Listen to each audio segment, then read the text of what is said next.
ಮುಂದಿನ ಶಕ್ತಿಯ ನಿಯಮ. Use the surrender tactic and transfer your weakness into power. ಕೆಲವೊಂದು ಸಲ ಶತ್ರು ಸ್ಟ್ರಾಂಗ್ ಆಗಿದ್ದಾಗ, ನಮ್ಮ ವಿರೋಧಿ ಪವರ್ಫುಲ್ ಆಗಿದ್ದಾಗ ನಾವು ಶರಣಾಗತಿಯ ತಂತ್ರನ ಬಳಸಬೇಕಾಗತ್ತೆ. ಅದನ್ನೇ ನಮ್ಮ ಪವರ್ ಆಗಿ ಕನ್ವರ್ಟ್ ಮಾಡಬೇಕಾಗತ್ತೆ. ಯಾವ ರೀತಿ ಅಂದರೆ, ಯುದ್ಧದಲ್ಲಿ ಈಗೋಯಿಸ್ಟಿಕ್ ಆಗಿದ್ದಂಥವನು, ಅಹಂಕಾರಿ ಆಗಿದ್ದವನು, ನಾನು ಯಾರ ಹತ್ರ ತಲೆಬಾಗಲ್ಲ, ನಾನೇ ಮೇಲು ಅಂತ ಇರೋರು ಹೀನಾಯವಾಗಿ ಸೋಲ್ತಾರೆ. ಅದೇ ಯಾರು ಎಲ್ಲಿ ಬಗ್ಬೇಕೋ ಅಲ್ಲಿ ಬಗ್ಗಿ ಸರೆಂಡರ್ ಆಗಿದ್ದೀನಿ ಅನ್ನೋ ಥರ ತೋರಿಸಿ ಆಮೇಲೆ ಒಂದೇ ಸಲ ಎದುರಾಳಿನ ಸೋಲಿಸ್ತಾರೆ, ಚೆಕ್ಮೇಟ್ ಅಂತಾರೆ. ಇದೇ ತಂತ್ರನ ಉಪಯೋಗಿಸಬೇಕು. ಶರಣಾಗತಿ ಆಗಿದ್ದೀವಂತ ಅವ್ರಿಗೆ ತೋರಿಸಿ ಗುಟ್ಟಾಗಿ ನಿಮ್ಮ ಪ್ಲ್ಯಾನ್ನ, ಐಡಿಯಾನ ಮಾಡಬೇಕು. ಸರಿಯಾದ ಸಮಯ ಬಂದಾಗ ಚೆಕ್ಮೇಟ್ ಮಾಡಬೇಕು, ಅವರ ಎದುರು ನಿಲ್ಲಬೇಕು.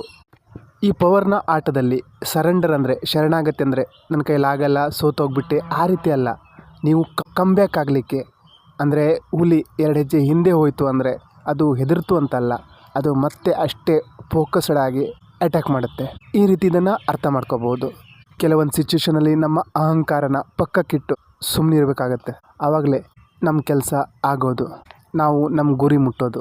ಏನು ಗೊತ್ತಾ, ಪವರ್ ಅಂದರೆ ಜಿಮ್ ಮಾಡಬೇಕು, ವ್ಯಾಯಾಮ ಮಾಡಬೇಕು, ಆ ರೀತಿ ಈ ಬುಕ್ಕಲ್ಲಿಲ್ಲ.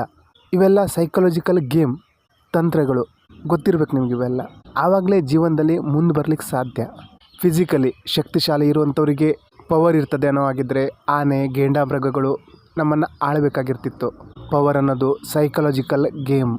ನಾನು ಸಣ್ಣಕ್ಕಿದ್ದೀನಿ, ಬೆಳ್ಳಗಿದ್ದೀನಿ, ದಪ್ಪಗಿದ್ದೀನಿ, ಕಪ್ಪಗಿದ್ದೀನಿ, ಇದೆಲ್ಲ ಪವರ್ ಅಂದರೆ ಸೈಕಾಲಜಿಕಲ್ ಗೇಮ್. ಒಂದೊಂದು ಸಲ ನಾವು ಗೆಲ್ಲಬೇಕು ಅಂದರೆ ಶಕ್ತಿಗಿಂತ ಯುಕ್ತಿನೂ ಬಳಸಬೇಕಾಗ್ತದೆ. ಕೆಲವೊಂದು ಸಿಚುವೇಷನಲ್ಲಿ ನಮ್ಮ ತಾಳ್ಮೆ, ಸಹನೆ ಇದು ಸಹ ಬಹುದೊಡ್ಡ ಶಕ್ತಿಯಾಗಿ ಪರಿಣಮಿಸ್ತದೆ. ಎಲ್ಲ ಕಡೆ ನೀವೇ ಸ್ಮಾರ್ಟ್ ಆಗಿರಬಾರ್ದು, ನೀವೇ ಗೆಲ್ಲಬೇಕು ಅಂತ ಇರಬಾರ್ದು. ಯಾಕಂದರೆ ಒಂದೊಂದು ಸಲ ನಾವು ಸೋಲ್ಬೇಕಾಗತ್ತೆ, ಒಂದೊಂದು ಸಲ ದೊಡ್ಡ ಗೆಲುವಿಗಾಗಿ ನಾವು ಸೋಲ್ಬೇಕಾಗತ್ತೆ, ಸರೆಂಡರ್ ಆಗಬೇಕಾಗತ್ತೆ. ಲಾಂಗ್ ಟರ್ಮಲ್ಲಿ ಗೆಲ್ಲಬೇಕು. ಸಣ್ಣ ವಿಚಾರಕ್ಕೂ ನಾನೇ ಗೆಲ್ಲಬೇಕು ಅಂತ ಇರಬಾರ್ದು. ಮುಂದಿನ law, know who you are dealing with and don't offend the wrong person. ನಿಮ್ಮ ಎದುರಾಳಿ ಯಾರು ಅದನ್ನು ತಿಳ್ಕೊಳ್ಳಿ. ತಪ್ಪಾದ ವ್ಯಕ್ತಿ ಹತ್ರ ಎದುರಾಳಿ ಆಗಿರಬೇಡಿ. ಒಂದು ವೇಳೆ ನೀವು ತಪ್ಪಾದ ವ್ಯಕ್ತಿಯನ್ನು ಎದುರು ಹಾಕ್ಕೊಂಡ್ರೆ ಅವನು ತನ್ನ ಪೂರ್ತಿ ಶಕ್ತಿನ ಬಳಸಿ ನಿಮ್ಮನ್ನು ತೊಂದರೆ ಪಡಿಸ್ಲಿಕ್ಕೆ ನೋಡ್ತಾ ಇರ್ತಾನೆ. ಹಾಗಾಗಿ ತಪ್ಪಾದ ವ್ಯಕ್ತಿಯ ಜೊತೆ ವಾದ ವಿವಾದ ಬೇಡ. ಒಂದೊಂದು ಸಲ ನಾವು ಆವೇಶದಲ್ಲಿ, ಕೋಪದಲ್ಲಿ ಯಾರನ್ನು ಎದುರು ಹಾಕ್ಕೊಂಡಿರ್ತೀವಿ ನಮ್ಗೆ ಗೊತ್ತೇ ಇರಲ್ಲ. ರಾಂಗ್ ಪರ್ಸನಿಗೆ ನಾವು ಹೇಳಿರುವಂತಹ ಒಂದು ಮಾತು ಸಹ ಮುಳುವಾಗ್ಬೋದು. ಯಾರನ್ನು ಎದುರು ಹಾಕ್ಕೊಳ್ತಾ ಇದ್ದೀರಾ ಒಂದು ಸಲ ಗಮನಹರಿಸಿ. ಇದನ್ನು ಈ ರೀತಿ ಅರ್ಥ ಮಾಡ್ಕೊಳ್ಳಿ. ಒಬ್ಬನಿದ್ದಾನೆ, ಅವನು ಬೆಳಿಗ್ಗೆ 9-10 ಗಂಟೆಗೆ ಎದ್ದೇಳ್ತಾನೆ. ಮಾಡಲಿಕ್ಕೆ ಅಂಥದ್ದೇನು ಕೆಲಸ ಇಲ್ಲ. ಊರು ತುಂಬ ತಿರುಗಾಡೋದು, ಪಾರ್ಟಿ ಮಾಡೋದು, ಮನೆಯಲ್ಲೂ ಯಾರಿಗೆ ಗೌರವ ಕೊಡಲ್ಲ. ಹೋಗೋಗಿ ನೀವು ಅಂಥವನ್ನ ಎದುರು ಹಾಕ್ಕೊಂಡ್ರೆ ಅಂದರೆ ಅವ್ನು ನಿಮ್ಮ ನಿದ್ದೆ ಕೆಡಿಸ್ಬಿಡ್ತಾನೆ, ಪೀಸ್ ಆಫ್ ಮೈಂಡ್ ಹಾಳು ಮಾಡಿಬಿಡ್ತಾನೆ, ಶಾಂತಿನ ಕದಡಿಸ್ಬಿಡ್ತಾನೆ. ಹಾಗಾಗಿ ಒಂದು ಸಲ ಎದುರು ಹಾಕ್ಕೋಬೇಕಾದ್ರೆ ಯಾರನ್ನು ಎದುರು ಹಾಕೋತಿದ್ದೀನಿ ಅನ್ನೋದನ್ನು ಗಮನ ಹರಿಸಿ. ಒಂದೊಂದು ಸಲ ನಿಮಗೂ ಅನುಭವ ಆಗಿರುತ್ತೆ, ಹೋಗೋಗಿ ಎಂಥನ ಹತ್ರ ತಗಲಾಕೊಂಡು. ಆ ರೀತಿ ಇದು. ಇಂಥವ್ರನ್ನ ಹುಡ್ಕೊಂಡು ನಾವೇ ಹೋಗಬೇಕಾಗಿಲ್ಲ.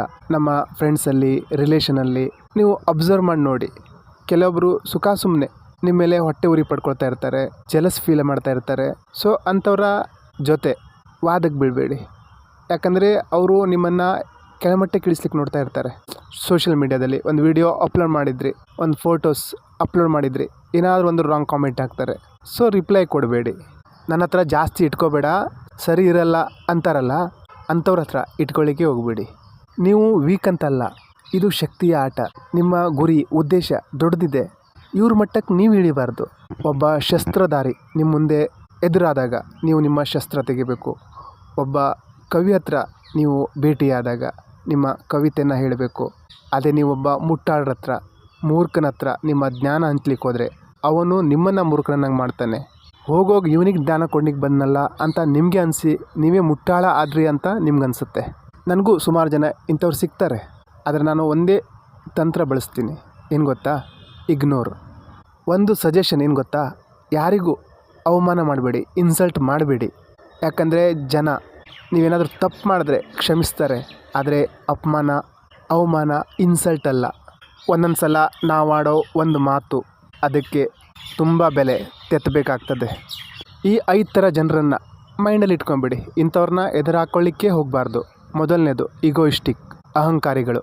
ನೀವು ತಮಾಷೆಗೂ ಸಹ ಏನೋ ಜಿಮ್ಮಿಗೆ ಹೋಗ್ತಾ ಇದೆಯಾ, ಇನ್ನೂ ಬಾಡಿ ಬಂದಿಲ್ಲ ಅಂದರೂ ಸಹ ಅವ್ರು ಏನಾದರೂ ಮಾಡಿ ನಿಮ್ಮ ಮನಃಶಾಂತಿ ಕೆಡಿಸ್ಬಿಡ್ತಾರೆ. ಅಹಂಕಾರಿಗಳು ಯಾರೇ ಇರಲಿ ಅವ್ರನ್ನ ಎದುರು ಹಾಕೊಳ್ಳಿಕ್ಕೆ ಹೋಗಬೇಡಿ. ಯಾಕಂದರೆ ಅವರು ಅದನ್ನು ಸೀರಿಯಸ್ ಆಗಿ ತೊಗೊಂಡ್ಬಿಟ್ರೆ ನಿಮ್ಮ ನಿದ್ದೆ ಕೆಡಿಸ್ಬಿಡ್ತಾರೆ.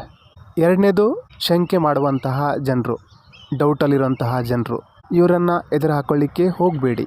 ಇಂಥವರು ನಾರ್ಸಿಸಿಸ್ಟ್ ಆಗಿರ್ತಾರೆ. ನಾರ್ಸಿಸಿಸ್ಟ್ ಅಂದರೆ ಏನು, ಡಾರ್ಕ್ ಸೈಕಾಲಜಿಯಲ್ಲಿ ಹೇಳಿದ್ದೀನಿ. ಅಂದರೆ ಯಾರು ಏನು ಮಾತಾಡ್ತಾಯಿದ್ರು ನನ್ನ ಬಗ್ಗೆನೇ ಮಾತಾಡ್ತಾ ಇದ್ದಾರೆ ಇವರು, ಯಾರಾದರೂ ಸ್ವಲ್ಪ ನಗ್ತಾಯಿದ್ರು ನನ್ನನ್ನು ನೋಡಿ ನಗ್ತಾ ಇದ್ದಾರೆ, ಈ ರೀತಿ ಜನ. ನಿಮ್ಮ ಟೈಮ್ ಅಮೂಲ್ಯ, ಇಂಥವ್ರ ಜೊತೆ ವಾದ ವಿವಾದನೇ ಬೇಡ. ಮೂರನೇ ವ್ಯಕ್ತಿ ಯಾವ ರೀತಿ ಅಂದರೆ ತುಂಬ ನೆನಪಿನಲ್ಲಿ ಇಟ್ಕೊಳ್ಳೋಂಥವ್ರು. ತಕ್ಷಣ ನಿಮಗೆ ರಿಪ್ಲೈ ಕೊಡದೇ ಇರಬಹುದು, ಆದರೆ ಅವರು ನಿಮ್ಮ ಮಾತನ್ನ ಮೈಂಡಲ್ಲಿ ಇಟ್ಕೊಂಡಿರ್ತಾರೆ, ನೀರಾಗಿ ಬೆಳೆಸ್ತಾ ಇರ್ತಾರೆ. ಅವರು ಯಾವತ್ತಿದ್ರೂ ಡೇಂಜರೇ. ಇಂಥವ್ರ ಹತ್ರ ನೀವು ದೂರ ಇರಿ. ಒಂದೊಂದು ಸಲ ನಾವೇನೋ ಒಂದು ಮಾತು ಅಂದಿರ್ತೀವಿ ತಮಾಷೆಗೆ, ಅವ್ರನ್ನ ಸುಮ್ಮನಾಗಿರ್ಬೋದು, ಆದರೆ ಅವ್ರು ಅದನ್ನು ಹಾಗೇ ಇಟ್ಕೊಂಡಿರ್ತಾರೆ. ಅದಕ್ಕೆ ಸರಿಯಾದ ಸಮಯ ಕಾಯ್ತಾ ಇರ್ತಾರೆ. ನಾಲ್ಕನೇದು ಅಸುರಕ್ಷಿತ ಜನ, ಇನ್ಸೆಕ್ಯೂರ್ ಫೀಲ್ ಮಾಡೋವಂಥವ್ರು. ನಾನು ಚೆನ್ನಾಗಿ ಕಾಣ್ತಾ ಇದ್ದೀನ, ಚೆನ್ನಾಗಿ ಕಾಣ್ತಾ ಇಲ್ವಾ, ಜನ ನನ್ನನ್ನು ಏನು ಹೇಳ್ತಾ ಇದ್ದಾರೆ, ಯಾವ ರೀತಿ ಜಡ್ಜ್ ಮಾಡ್ತಾ ಇದ್ದಾರೆ, ಒಂದು ಸ್ಪಷ್ಟತೆ ಇಲ್ಲದೇ ಇರುವಂತಹ ಜನ. ಇಂಥವ್ರನ್ನ ದೂರನೇ ಇಟ್ಬಿಡಿ. ಇಂಥವ್ರನ್ನ ಎದುರು ಹಾಕ್ಕೊಳ್ಳಿಕ್ಕೆ ಹೋಗಬೇಡಿ. ಇನ್ನು ಐದನೇದು ಸ್ವಲ್ಪ ದಡ್ರ ಥರ ಇರೋಂಥವ್ರು. ನೀವು ಯಾರನ್ನಾದರೂ ಮೂರ್ಖರನ್ನಾಗಿ ಮಾಡ್ತಾ ಇದ್ದೀರಾ, ಅವರಿಗೆ ಅದು ಗೊತ್ತಾಗಲ್ಲ ನನ್ನನ್ನು ಮೂರ್ಖರನ್ನಾಗಿ ಮಾಡ್ತಾ ಇದ್ದಾರೆ ಅಂತ. ಅವರನ್ನು ಮೂರ್ಖರನ್ನಾಗಿ ಮಾಡಲಿಕ್ಕೆ ಹೋದರೆ ನಾವೇ ಮೂರ್ಖರಾಗಿಬಿಟ್ಟಿರ್ತೀವಿ. ಇಂಥವ್ರ ಹತ್ರ ನಮ್ಮ ಎನರ್ಜಿನೇ ವೇಸ್ಟ್ ಆಗ್ತಾ ಇರ್ತದೆ. ಹಾಗಾಗಿ ಇಂಥವ್ರಿಂದ ಸ್ವಲ್ಪ ದೂರ ಇದ್ದಷ್ಟು ಒಳ್ಳೆಯದು. ಹೇಳುವ ಅರ್ಥ ಇಷ್ಟೇ, ನೀವೊಂದು ದೊಡ್ಡ ಗುರಿ ಉದ್ದೇಶ ಇಟ್ಕೊಂಡು ಹೊರಟಿದ್ದೀರಾ, ಹಿಂಬಾಲಿಸ್ತಾ ಇದ್ದೀರಾ. ನೀವು ಹೋಗೋ ದಾರಿಯಲ್ಲಿ ಇಂಥವರು ಅಡ್ಡ ಬಂದೇ ಬರ್ತಾರೆ. ಸೊ ಏನು ಮಾಡಬೇಕು ಅಂದರೆ ಇಗ್ನೋರ್ ಮಾಡಿ. ನಿಮಗೆ ನಿಮ್ಮ ಗುರಿ ಸಮಯ ಮುಖ್ಯ. ಇಂಥವ್ರ ಹತ್ರ ವಾದ ವಿವಾದ ಮಾಡ್ತಾ ಕೂತ್ಕೋಬೇಡಿ. ಇಂಥವ್ರ ಹತ್ರ ವಾದಕ್ಕೆ ಇಳಿಬೇಡಿ, ಅವ್ರ ಮಟ್ಟಕ್ಕೆ ಇಳಿಬೇಡಿ, ಇಗ್ನೋರ್ ಮಾಡಿ. ಇಂಥವ್ರ ಜೊತೆ ವಾದದಲ್ಲಿ ನೀವು ಗೆದ್ದರೂ ಸಹ ನಿಮ್ಮ ಟೈಮು, ಎನರ್ಜಿ, ಮನಃಶಾಂತಿ ಎಲ್ಲ ಹಾಳಾಗೋಗಿರುತ್ತೆ. ಸೊ ಇಂಥವ್ರನ್ನ ಬ್ಲಾಕ್ ಮಾಡೋದು, ಇಗ್ನೋರ್ ಮಾಡೋದೇ ಒಳ್ಳೆಯದು.